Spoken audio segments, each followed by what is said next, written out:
4 unbeaten. Must be a pretty good mood on the training ground. And has Michael Keane scored any more worldies this week? Yeah.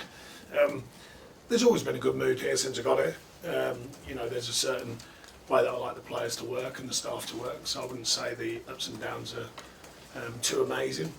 It's just a nice consistency to how we operate. And as regards Keane, it's some goal, some finish, but yeah, certainly worthy of getting something from a game when someone scores a goal like that. So he's not scored any more like that? It's not something we work on with him particularly, driving forwards and scoring, but if it comes again, that'll be pleasant. United have 3 games in 6 days. Kind of struggle a bit with that high press. You've talked about this relentless mentality. They're there to be got out. Yeah, it's not that easy. They're still a very good side. They're a side over the years, and the club actually has been very used to playing lots of games in seasons.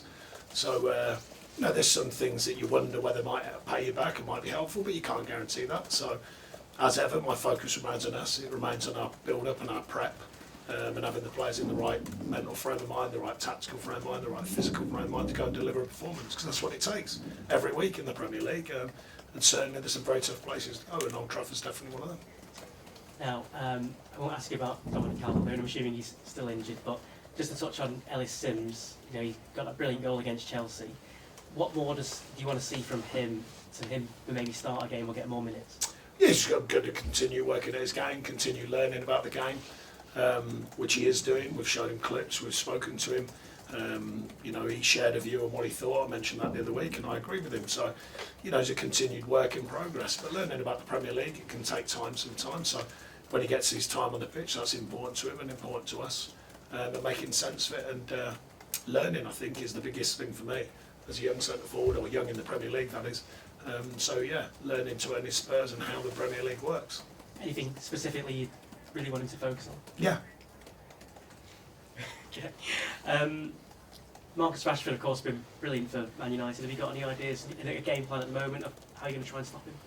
Well, we had the same when the build-up to the Tottenham game with Harry Kane. It's not about one player. He's a very good player, of course, I know that, and so does everyone. But they've got a number of very good players, so it's about our team ethic and our team belief in what we're doing. And you may have heard already, Frank Lampard's been announced as the interim caretaker manager at Chelsea. What are your thoughts on him coming back there? Fair play to him. I mean, look, I attempt not to question other managers at any level, regardless of situations. Everyone gets a job for a reason. I wish him well. Thank you. Thanks very much. Go to Ian at Premier League Productions. How is the squad looking, Sean, for the match in terms of people available and unavailable? Yeah, pretty good. Ruben missed out with a tight Achilles, but he's back on the grass training. Dom continues his recovery, obviously. Andros a bit more distantly. So pretty good overall, and some players just carrying a few knocks and bruises, but nothing too serious. When you have a moment like that goal from Michael Keane, you've had a couple in recent weeks, in fairness, what difference does it make in your preparation for the next match? I appreciate that you say that the mood around the place is unaffected largely by the ups and downs, but the confidence and the belief that a goal at a moment like that gives you going to Old Trafford. Well, firstly, the mood can be affected. All I'm saying is we have a consistent way of working throughout the ups and downs of what we do, but the mood is obviously affected, the feel-good factor of performing. And I think performances are generally good. We've scratched away in some games, we've played well in others, and we've certainly showed a clear minded sort of spirit to our performances, and I'm pleased with that because it's an important factor in the Premier League season.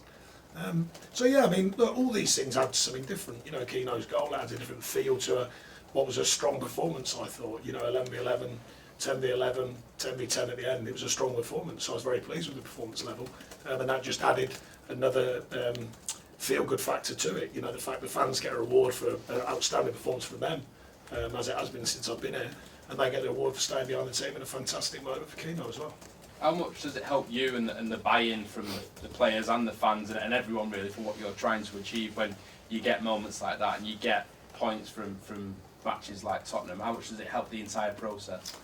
Well, I think what it does, it reinforces the words I use. It reinforces in the camp, not through the media, but the words I use in the camp. I try and be authentic to my beliefs in football. And I do believe if you're relentless in your attitude over a 95, 96, 97 minutes, however long the referee plays, then things can change, And I think we're showing that clear-mindedness throughout these games. Did it at Chelsea as well, got a good point down there late in the game. another great response to going down and 10 men and everything the other night against Tottenham. You know, these are things that over a season, I believe, they pay you back. So we've got to believe in it wholeheartedly all the time, and the players are showing they do. You've been to Old Trafford many times in recent years. How does this Manchester United compare to the ones that you've faced in the past? They're all different. I mean, they've had a few ups and downs, but there's still a group of very good players. We know that, you know, and it's very rare that these clubs don't have a group of very good players. It's just they have their own ups and downs with form and things that go. I mean, they were flying, and then big result goes against them, and then everyone makes a story out of that, and then they recover. And you know, the end of the day is the thing I've learned about the Premier League, and the reason why I mention it all the time is, you know, not to be just straight back and everything, is you can look at the opposition and make up all the stories around it. At the end of the day, it comes down to the whistle blowing and you being ready. And that's all my, you know, my talk about to the players is always about that. If anything else comes your way that helps, so be it. But we've got to be ready, we've got to be clear-minded in what we need to do to go to a place like Old Trafford and deliver. How much faith do you have in this group to go there and do that this weekend? I think I've had faith since I've been in the building, you know, and some of the players are paying that back with the way they're working on the training ground. In fact, all of the players are.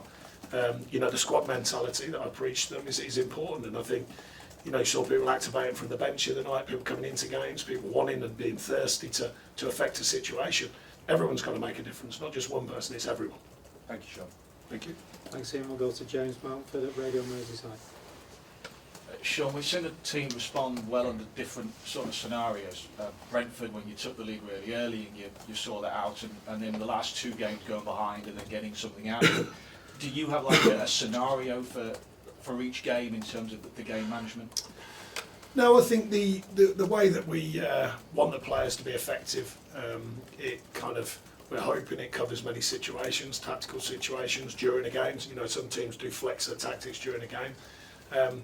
We want a way of working that can be effective against whatever happens in a game. So far, there's been good signs of that. You know, as I say, so far it's not a given, it's not a magic moment when they've sussed everything out.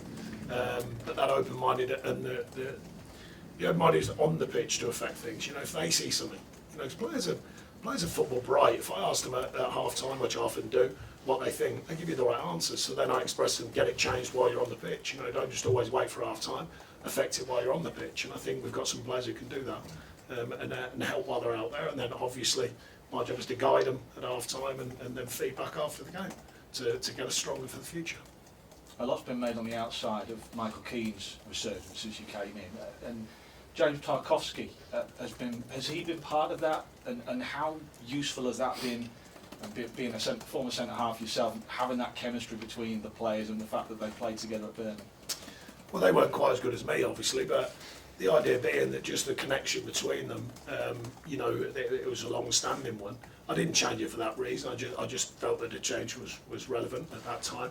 And Keano's enjoying his football, he's enjoyed his training. I spoke to him when he got there, I didn't think he was fit enough and sharp enough. He's worked hard at that.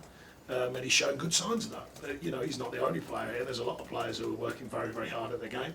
And that's what we want. We want players to be at it all of the time. You know, every day in training, every time the whistle blows, we want a connected group who give their lot, and I think we're growing with that. And while you're concentrating on yourselves, what do you make of the table? It's remarkable, isn't it, that you've got 8 teams separated by 3 points? Yeah, it is what it is. It doesn't bother me. I've never really thought overly about it. The one I've mentioned all the time is the one at the end of the season. That's the one that counts. Thanks. We'll go to Shamoon at the BBC. Hi, Sean. Hi. You made a point after the... Sorry, I can't hear you. Hi, can you hear me now? Yeah. You made a point after the game on Monday about the players taking ownership. How much does that come from yourself, and how much does it come from the players themselves? Well, I think as a manager, I've always felt that you guide them towards what you think is appropriate, what you think is good for them as individuals, good for the group. And then it's eventually you want it to rub off where they start. The idea of ownership is they start organising things. And so I don't mean tactical organisation. I mean, you know, looking after each other professionally, looking after the standards, sort of self-governing what we lay down as being important to the group and the team, and the expectation of delivering performances. So I think there's clear signs of that. I think the group are demanding more of each other, not just me and the staff, but obviously taking it on both in training and on the pitch when they demand it from each other as well. Have you spoken to Abdullahi since Monday? Has he sort of spoken to the group or apologised for what happened? No, he certainly doesn't need to apologise. At the end of the day, he knows, you know, you can't raise your hands. I mean, I thought at one point he might have snapped his eyelash, that would have been tragic. But he seemed to be responding okay. He knows you can't raise your hands in football, it's simple as that. But he's a very strong-minded character, and I like that. He's worked very, very hard. So, at a moment when it goes wrong, he's not going to be judged by that on me. How big a miss will he be, and have you decided who's going to come in for him? Well, we don't know whether it'll be a miss or not. You have to wait and see, because it's a great opportunity for someone else to play. And the Spurs game took place in the evening, where the fasting players were able to eat and drink. Now this game was taking place during the day. Does that affect any of your plans for players such as Idrissa or Amadou, and are you worried about any energy levels? No, they know they've got the support necessary. They know how to conduct themselves. I spoke to them about it. They're quite happy with how they deal with what their culture suggests they do too, and they've done it very well so far. Spoke to them again the other day just to make sure, and they said, yeah, we've got everything in place. And just one finally on a former player that you had out post at Burnley. Were you surprised he went to United, and what sort of character was he for you at Burnley? He's very good. He worked very hard, very professional. Different managers look for different things. I certainly wouldn't underestimate him as a player, because I think he's a very good player. That's why we took him at Burnley. Different manager goes into Burnley, different manager, and thought Man United, and players deserve a chance, and he's a very good pro. And when I was at Burnley with him, I hope he's not such a good a pro if he plays. So. Thanks, Shamoon. We'll go to Carl at the Press Association. Hey, Sean. Consistency of selection is a big thing for you. So that midfield 3 unit has done such a good job for you. How easy or how much of a challenge is it when you have to swap someone out when they've done so well as a unit? Well, we'll see, because there's lots of good players here. I said that when I got here. I believe in them all. And a different reason for an opening to come around, but they do. Openings do come around, and it's who can step in and take it. So, we're looking at the group and how we can piece it together to continue with the strength that we've shown. And just on the situation around the bottom of the table, we've seen a couple of clubs lose their managers. With your experience in this situation, what's the best advice you can give to your squad as you approach the last 9 games? I don't think it's advice. I think it's a day-to-day working, environment and how we go about it. There's not one bit of advice. It's about the mentality on a daily basis, and taking that into games. So we work at a certain level in training. We want that to go into every game that we play, and finding them consistencies that I've been speaking about for weeks. That, in my experience over a season, it pays you back if you find true consistency on the training pitch and in games. I think what I'm saying is that when your name is referenced, it's always like Sean Dyche has been there, done it. He's had the experience of escaping relegation, and some of these players had it last season, but not as much as you. I don't think I've had to escape it many times. I don't think we are now. We're just planning on not being in there. Different mindset for me. It's about the work that we do to progress to where we want to be, and I think that work is in progress. Okay. And just quickly on Dominic, you said his rehabilitation continuing. Does that mean that he's no chance for the weekend?